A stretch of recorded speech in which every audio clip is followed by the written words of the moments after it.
प्रिय व्यूअर्स, इसी टॉपिक को इंग्लिश में देखने के लिए देखिए दृष्टि IAS इंग्लिश यूट्यूब चैनल।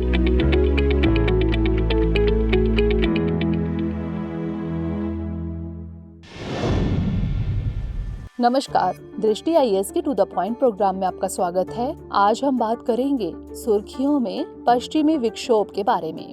सबसे पहले जान लेते हैं कि यह चर्चा में क्यों है। भारत मौसम विज्ञान विभाग यानी IMD के मुताबिक पिछले 6 महीनों में पश्चिमी विक्षोभ यानी वेस्टर्न डिस्टर्बेंसेस के पैटर्न में बदलाव देखा जा रहा है।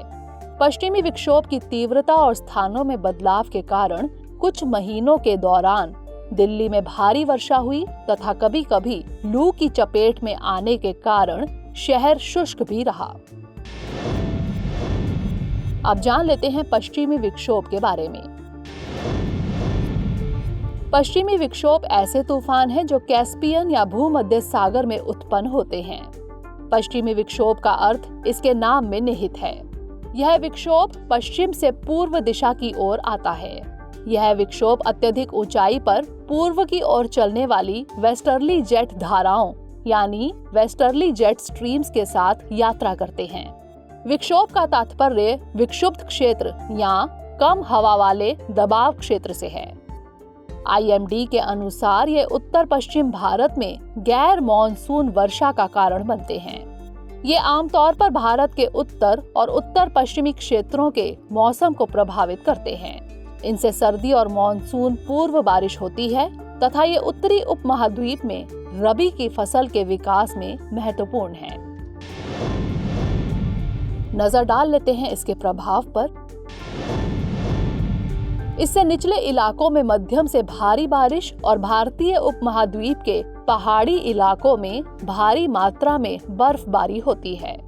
इस विक्षोभ में आमतौर पर बादल छाए रहते हैं तथा रात के समय उच्च तापमान और असामान्य बारिश होती है।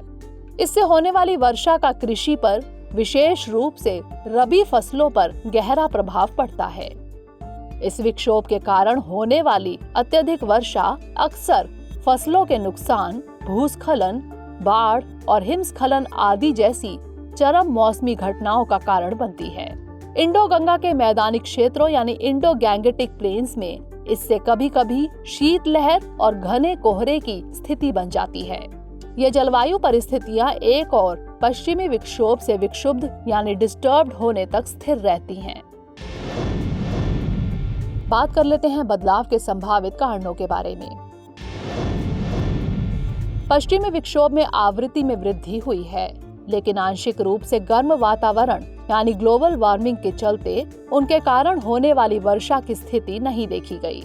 पश्चिमी विक्षोभ कम दबाव वाले क्षेत्र होते हैं। कमजोर पश्चिमी विक्षोभ में वर्षण हेतु पर्याप्त नमी नहीं होती है। वर्षण के लिए नमी की आवश्यकता होती है तथा गर्म वातावरण के कारण वर्षण हेतु नमी की मात्रा कम उपलब्ध होती है। साथ ही वातावरण में गर्माहट की वजह से पश्चिमी विक्षोभ की ऊंचाई बढ़ रही है। सामान्य तौर पर वे उपोष्णकटिबंधीय पश्चिमी जेट में प्रवाहित होते हैं तथा भार में कमी के कारण उनका दबाव 200 हेक्टोपास्कल से भी ऊपर बढ़ रहा है। अब नोट कर लेते हैं आज का अभ्यास प्रश्न। पश्चिमी विक्षोभ के संबंध में निम्नलिखित कथनों पर विचार कीजिए।